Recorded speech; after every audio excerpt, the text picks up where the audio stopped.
Fala galera, beleza? Léo Trentin na área para mais um vídeo aqui no meu, no seu, no nosso Corneta Diária. Fazia um tempo que eu não aparecia, pelo menos um mês que eu estava sumido aqui no canal devido a problemas de saúde, mas estou retomando as atividades, primeiro com os vídeos gravados e em breve também com as lives. Então logo teremos novas lives do Corneta Diária. Mas o assunto de hoje é ainda um pouco sobre Copa do Mundo, que já se encerrou há umas 2 semanas, mas não diretamente sobre a Copa ou sobre a eliminação do Brasil ou o título da Espanha. Eu quero comentar um pouquinho sobre alguns pontos que eu vejo de problemas no futebol brasileiro e talvez umas soluções ou sugestões do que possa melhorar. Mas antes de qualquer coisa, independente da plataforma que você está assistindo, não esqueça de deixar o like, nos seguir, se inscrever no canal, independente da onde você esteja nos vendo, porque é super importante para o nosso conteúdo chegar cada vez mais longe. E agora entrando diretamente no assunto que eu queria tratar sobre o sucateamento do futebol brasileiro, vi alguns vídeos recentes muito bons no TikTok e no Instagram sobre o assunto. Resolvi fazer eu mesmo um compilado sobre algumas coisas que eu entendo. E um primeiro ponto é sobre a superproteção dos jogadores de base no Brasil. Por que eu falo a superproteção? A gente discute muito sobre a venda cedo dos jogadores de base no Brasil, mas a gente pouco fala sobre a superproteção. O que seria essa superproteção? Os times terem medo de usar seus jogadores de base. É o imediatismo da vitória, é o imediatismo do título. Então faz com que os times cada vez menos utilizem seus jogadores de base, emprestem seus jogadores de base para divisões inferiores e também que é, tragam jogadores de fora, jogadores mais velhos, mais experientes, para tentar resolver problemas pontuais, porque o jovem erra. O jovem erra muito. Então, com medo de você lançar o menino e queimar o menino, entre aspas, as equipes têm lançado cada vez menos os jogadores de base. Além que muitos jogadores de base, como a gente já sabe, são negociados muito cedo para fora do Brasil, são vendidos muito cedo para a Europa, e aí a gente acaba não vendo esses meninos aqui no Brasil. Mas a gente tem oportunidade de ver alguns, e a gente vê que as equipes preferem seguir por esse caminho que eu comentei, de investir em jogadores de fora do Brasil ou repatriar jogadores mais velhos e não dar oportunidade para os jovens da base. Poucos times têm aproveitado os jovens da base. Hoje eu acho que o Palmeiras utiliza algumas peças. A gente viu recentemente o Estevão, o Endrick, outros jogadores surgindo por ali. O Corinthians vem usando algumas peças da categoria de base, o Flamengo vem utilizando algumas peças da categoria de base e o Fluminense alguma coisinha. Fora isso, a gente vê poucos os clubes brasileiros utilizando esses jovens jogadores. Então, essa super proteção acaba atrapalhando a revelação de algumas peças. Outro ponto, voltando a falar de categorias de base, é que o jogador um pouco mais habilidoso é deslocado para a ponta.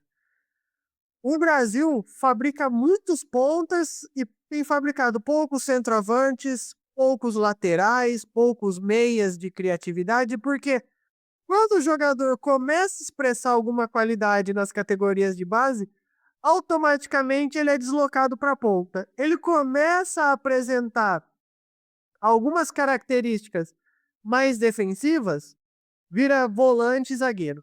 Então, assim, a gente está perdendo muita oportunidade de revelar laterais. Então, a gente viu na última Copa essa dificuldade do Brasil com essas peças. Meio-campistas. Então, a gente vê o Brasil revelando poucos jogadores ali de meio-campo, segundo volante, armadores. E centroavantes, a gente tá muito fraco de centroavantes. Eu acho que o último grande centroavante que foi revelado no futebol brasileiro, eu acho que foi o Pedro. E olha que o Pedro já tá beirando a casa dos 30 anos. Então, assim, a gente vê cada vez mais o jogador brasileiro se tornando uma mercadoria, com essa questão de ser ponta para vender para a Europa, com essa questão de ser volante, zagueiro para vender para a Europa, e a centroavante o valor é baixo. Ah, camisa 10 o valor é baixo. E aí a gente pensa só nisso e acaba reforçando os nossos clubes para essas posições com jogadores de fora. E aí, na hora que a gente precisa dessas peças, a gente não tem. Outro ponto que eu acho que atrapalha demais os times brasileiros, que eu já comentei rapidamente no primeiro ponto, mas quero reforçar aqui agora, é investir cada vez mais em jogadores velhos. E aí eu falo um pouco também da bolha do futebol brasileiro. E da bolha que eu falo é bolha financeira mesmo. Parecido com o que a gente fala da crise de 2008, que tinha uma bolha imobiliária nos Estados Unidos. Existe uma bolha no futebol brasileiro, que se formou porque o futebol no Brasil é. O real é uma das moedas mais valiosas da América do Sul. E aí os times começaram a gastar demais, tanto que hoje a gente tem muitos times quebrados no Brasil. Poucos times com dinheiro. Aí nesse meio tempo vieram as bets, investindo muito dinheiro no futebol brasileiro. As ligas que até agora não conseguiram se organizar para gerir o futebol brasileiro, mas venderam direitos de televisão por valores altíssimos e inflacionaram o mercado brasileiro. E aí os clubes, pensando no momento, trouxeram muitos jogadores velhos, jogadores em final de carreira, com custos altíssimos pro futebol brasileiro. A gente vê o Memphis Depay, a gente vê o Neymar, a gente vê o Danilo, Alexandro, a gente vê diversos jogadores. Esses estão no momento no Brasil. O Hulk, mas não são os únicos. Os times brasileiros investiram muito dinheiro em jogadores com idade mais avançada, com qualidades já demonstradas, então não estou falando de jogadores ruins, mas inflacionaram o mercado brasileiro. E aí o que acontece? Até jogadores ruins passaram a custar caro, passaram a valer demais. Hoje, um jogador de 37 anos para jogar a Série C, a gente tá falando do terceiro escalão do futebol brasileiro, tá ganhando aproximadamente R$ 100.000 por ser um jogador experiente. Isso é muito dinheiro. É muito dinheiro para um jogador de 37 anos do terceiro escalão do futebol brasileiro.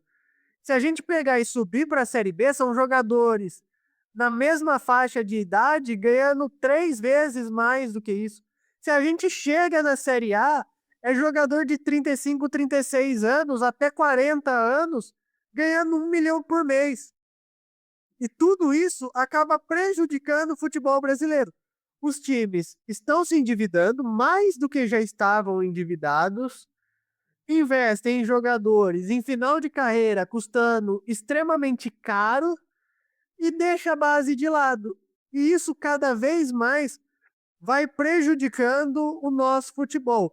Isso porque eu não citei alguns outros pontos que eu vejo como sendo grandes problemas, como, por exemplo, a tentativa de trazer o futebol europeu para o Brasil, deixando o futebol cada vez mais físico, cada vez mais tático e deixando a criatividade e a habilidade de lado. Eu também não citei, não entrei em detalhes na questão da gente cada vez mais cedo ter escolinhas de futebol para transformar os nossos jogadores em robôs, ao invés de dar a liberdade que o nosso futebol sempre teve. Eu acredito que esses são problemas também. Mas esses pontos que eu citei, talvez a correção de rota seja mais fácil e mais rápida. É a gente passar a olhar cada vez mais para as nossas categorias de base, para aproveitar as peças que a gente sabe que tem qualidade e que estão faltando no nosso time, cada vez menos importar jogadores, porque hoje a gente vê principalmente as grandes equipes do Brasil trazendo jogadores sul-americanos ao invés de dar oportunidade para a base, não que não seja legal, mas a gente hoje, ao invés de ter 3, 4 jogadores estrangeiros, a gente tem 10, 12 jogadores estrangeiros no elenco. Isso é muita coisa e acaba tirando espaço da molecada. E também parar de pagar caro em jogador. Quando você dá oportunidade para a base, você reduz seus custos e aí você cada vez mais consegue trazer jogadores a preço acessível e parar de trazer jogadores caros vindos da Europa em final de carreira só porque eles deram certo em algum momento no Brasil ou fora do Brasil, jogaram na seleção ou não, mas ainda assim a gente traz porque tem um nome, tem uma história ou algo do tipo, pagando uma fortuna que hoje esse jogador não vale. Pagando para ele como se ele ainda tivesse no auge da carreira. E aí, se a gente começar a corrigir a rota, talvez no futuro a gente comece a voltar a ser competitivo como seleção brasileira. Porque não adianta a gente cobrar técnico sendo estrangeiro ou não. Não adianta se o problema começa desde os clubes.